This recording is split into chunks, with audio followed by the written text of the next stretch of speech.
The country of Guinea Bissau saw its last military coup just 4 months ago, and there are absolutely zero international bank machines in the country.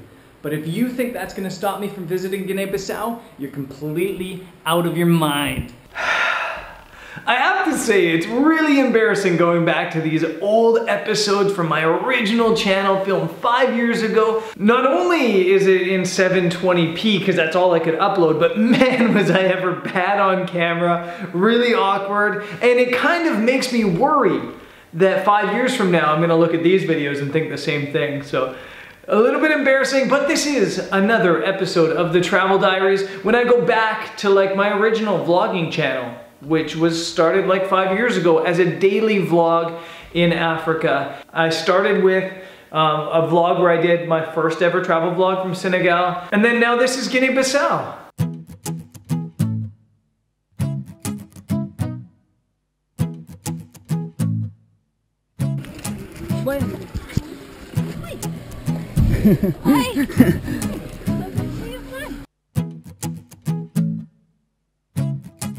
Before heading to Guinea Bissau, I wasn't really intimidated by the country. It's this tiny little country in West Africa. I got a visa for it really easy, and it just didn't seem like it was gonna be a huge challenge.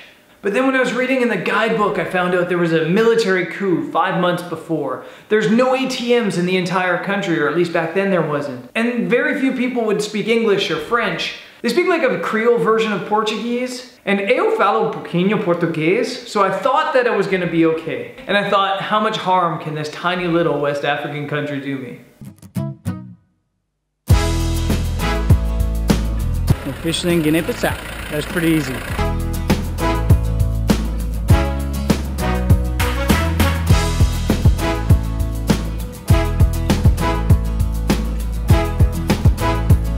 When we rolled into Bissau, which is the capital of Guinea Bissau, I was like taken aback by the lack of infrastructure. This is a capital city, and the main road had potholes that were as big as our taxi. And a lot of the roads weren't even paved. And yeah, it was the rainy season, so there was like water everywhere. And some of the roads were basically rivers, but it was interesting. It didn't feel like a capital city. It more felt like some like hilltop countryside colonial Portuguese town. And yeah, I was intrigued. I'm gonna try to not get hit by a taxi. So I've arrived in Bissau. So far I get some really friendly people in Guinea Bissau, so hopefully that keeps up. Yes, for all the troubles I had in Guinea Bissau, which you'll see, the people were just some of the kindest, sweetest people in the entire world. And yes, they were super camera shy, as you'll see. But wow, I don't think I met kinder, more gentle people anywhere on the entire planet.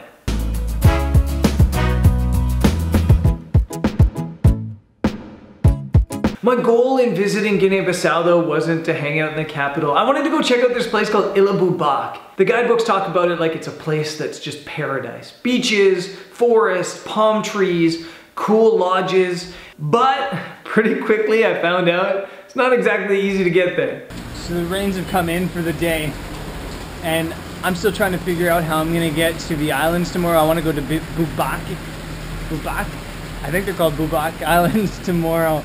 But the ferry only leaves every Friday, and tomorrow will be Saturday. So they say there's another option that's sometimes available that's a little bit more rough and tumble, a little bit more dangerous. I guess we'll figure that out. It's about 5 in the morning. I'm gonna go try to catch a boat called a pirogue, which is kind of a bit of a makeshift, homemade type transportation to get out to Bubaque Island. So I've now been at the port for about an hour and a half trying to find a boat. Seems like they might have found one, but who knows, really. And as if the lack of infrastructure in Guinea-Bissau didn't make it hard enough to get out to these boats, it was the rainy season, and right in the heart of this heavy rainy season. And there's no real port in Bissau. And when the tides are too low or the weather's too rough, you just can't leave. So this attempted journey out to Ilha Bubaque turned into a 2-day mission.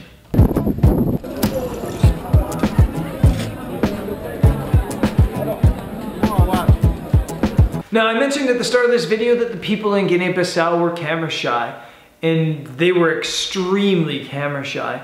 And that really didn't help the fact that back then I was terrible at filming, and I was filming on a GoPro. And not a GoPro 2 or 3 Plus or 4 Plus or 5 or 6 Black or a Session. GoPro. The original GoPro. So a lot of times when I was out in public, instead of like even holding the GoPro properly and filming, because nobody wanted to be filmed, I had to walk around with the GoPro like attached to my hip or my chest, walking around like this, just hoping to capture things. It made things a mission.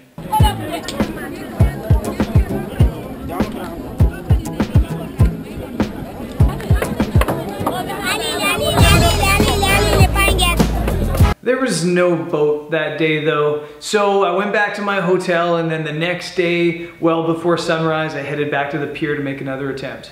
So from the looks of things, I might actually be getting a boat today. Fingers crossed.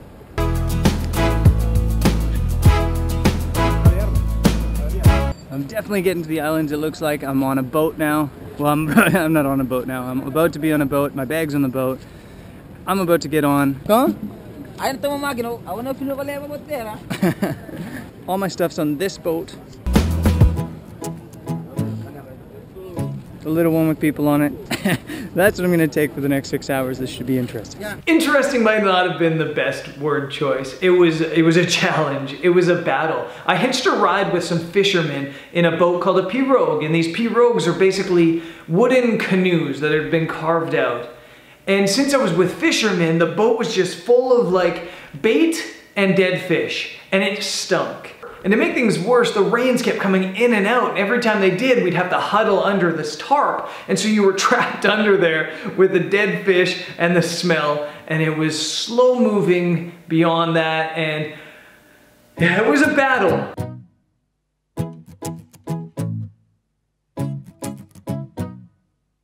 But eventually, we made it. I'm gonna spend at least 2 nights here, 1 full day, maybe 2 full days. We'll see what happens. But yeah, Ilha Bubaque. This is cool. Let's do this.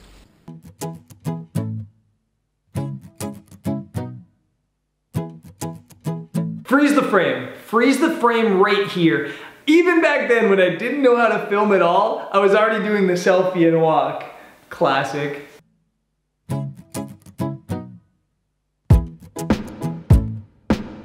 It looks like the rains have passed. I really wish I could have documented that day a little bit better, but there are some people on the boat today that didn't want themselves videoed. I mentioned early on that people in Guinea Bissau are really camera shy. In fact, as a newer photographer trying to shoot portraits, it kind of ruined me for a bit. I was asking dozens and dozens of people for photos, and everybody was saying no. And it almost got to a point that I just didn't take my camera out at all in Guinea Bissau. I think the whole time I was in Guinea Bissau, I probably only took 4 photos. But I guess life moves on even without photography, and I was ready to explore Ilha Bubaque. I'm gonna try to rent a bicycle today and maybe and cruise across the island to what I hear is a pretty nice beach, and maybe check out some villages along the way. So let's go do this. Day 22. It's my life 365.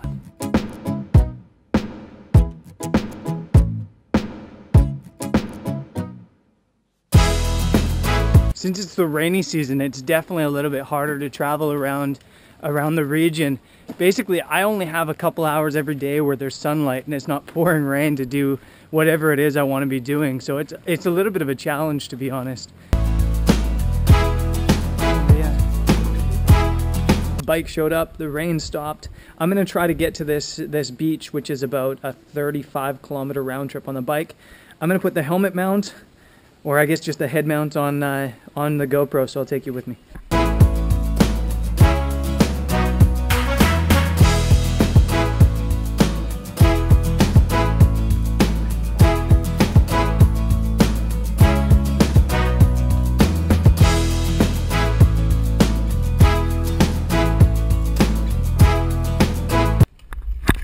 Let me freeze the frame again. To this day, I don't know how this happened. Roll it again. Somehow, magically, the bike stopped moving and I kept going forward. I flipped over the handlebars right on my face. So something just happened on my bike. I have no idea what it was, but it completely came to a stop. I think something lodged in there and I went flying over the handlebars onto this hard ground. I'm bleeding, probably on my shoulders as well, and I'm covered in dirt. I don't know what I'm gonna do, if I'm gonna continue or if I'm gonna bring this bike back. Yeah. Oh man, that hurt. So I came back. On the way, a local girl helped me out with some puddle water, cleaned me off a little bit. So I'm feeling a little bit better, but this definitely wasn't that much fun. I must have hit my head a little bit harder than I thought on that crash because I've just had a pounding headache all afternoon. I'll learn later on that this headache wasn't from the crash, but just early onset of malaria. I'll get malaria in my time in Sub-Saharan Africa 3 times, and this will be my first. Woo! I feel like Guinea Bissau so far has just been kicking my ass. Right now, I just feel like wiped out. At this point, you can kind of see it on my face. I'm over it. I'm over Guinea Bissau, and to be kind of honest, I'm thinking that maybe I need to go home. The power's been out all day. I gotta go catch this pirogue. It's still pouring outside, so this is probably gonna be miserable. Guinea Bissau is winning, and it is winning hard. So I'm in much better spirits now. I'm at the port. They're telling me we're gonna be leaving at 2 o'clock, which is pretty soon. The rains have let up. Looks like the pirogue I'll be in is actually much nicer than the last one, although I'll be traveling with some pigs and cows. And it looks like it's covered for the rains, which would be cool. We'll see if my spirits are still high after 6 hours of travel in this thing, but I'm just now realizing how beautiful a place this island is, and I really wish I had more time.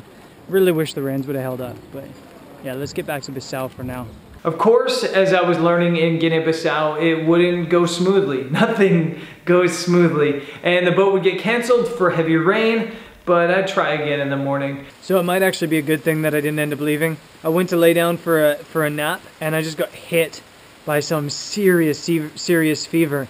I was just freezing, and being in this warmer climate, I shouldn't be that cold. So right away I told the owner here, and she said, you gotta go get tested for malaria. So I called a friend that I met on the boat, and he took me to the hospital. Remember how I said people in Guinea-Bissau were extremely kind? I met this guy on the boat ride out to Bubaque Island, and he said, I live on Bubaque, you ever need anything, give me a call. He grabbed my iPod, I didn't have a phone back then, and he typed his phone number into it. And that happened a lot in Africa, but I never used it. This time I did, I called him, and in 5 minutes, he was at the hotel, ready to help me and take me to the hospital. 5 minutes. I don't know if there's friends that are that quick to help, let alone strangers. She told me that she thinks it's malaria, so she gave me a malaria drug. Hopefully it works. She also took a needle that was about this long and poked me right in the ass.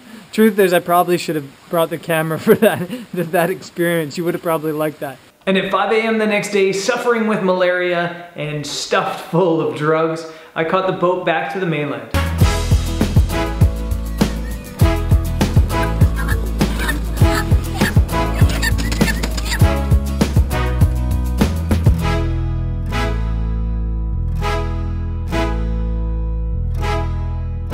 And as soon as I got back to Bissau, I started to plan to leave, to get out as quick as I could. I got my visa for Guinea Conakry.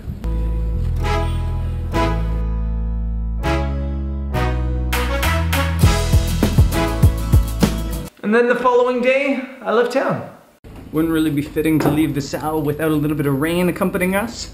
But anyway, let's get out of here. I think it's about a 3-hour to 4-hour trip to Gabu. The guidebooks all say it's 6 to 7 hours, but I'm told there's a new road, so this might be helpful. Let's go find a sept-place.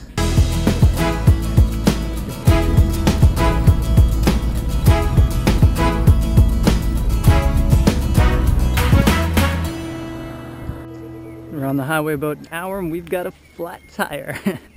That's just how it goes. Business as usual.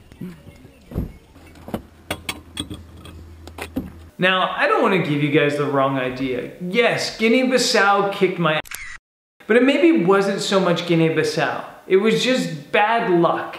Guinea-Bissau, in my opinion, was quite lovely. The people were nice, other than the fact I got hammered by the rainy season a bit, and the malaria has nothing to do with the actual country. It was just bad luck. In fact, I probably got the malaria from Senegal, so let's blame Senegal for this. And I think that one of my biggest travel regrets is that I didn't stay longer in Guinea-Bissau, that I didn't give it more of a chance. As soon as I started getting hit by Guinea-Bissau, I just left. I bailed, I got out of there as quick as I could, and I just didn't fight enough. But you can't really dwell on these things. I think that maybe someday I'll have to go back to Guinea Bissau. I'll have to go back to Ilha Bubaque and actually find the beaches and actually explore and actually hopefully not get my ass kicked and meet some of these friendly people and maybe talk to them a bit more and ask them why they don't like to be photographed. Dig deeper with my photography and try to get people to open up to allow me to photograph them.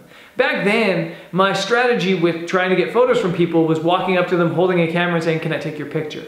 I think now I've learned to build relationships in my photography and that you get great portraits and photos if you're willing to make those connections and have those conversations with people. And by the time I was done in Africa, I was much better at that. I think part of what was happening in Guinea Bissau was something I struggled with the entire time I went down Africa as well, and that's loneliness. By the time I hit Guinea Bissau, I was now on, I guess, country 6 of that Africa trip, and my 3rd Sub-Saharan African country. And you just don't see tourists in West Africa. Even lots of Southern Africa, you don't see a lot of tourists. So I really kind of struggled with loneliness a lot on this trip, and it doesn't make things easier when you have a tough day and you go back to an empty hotel room in the dark where there's power outages and you're by yourself.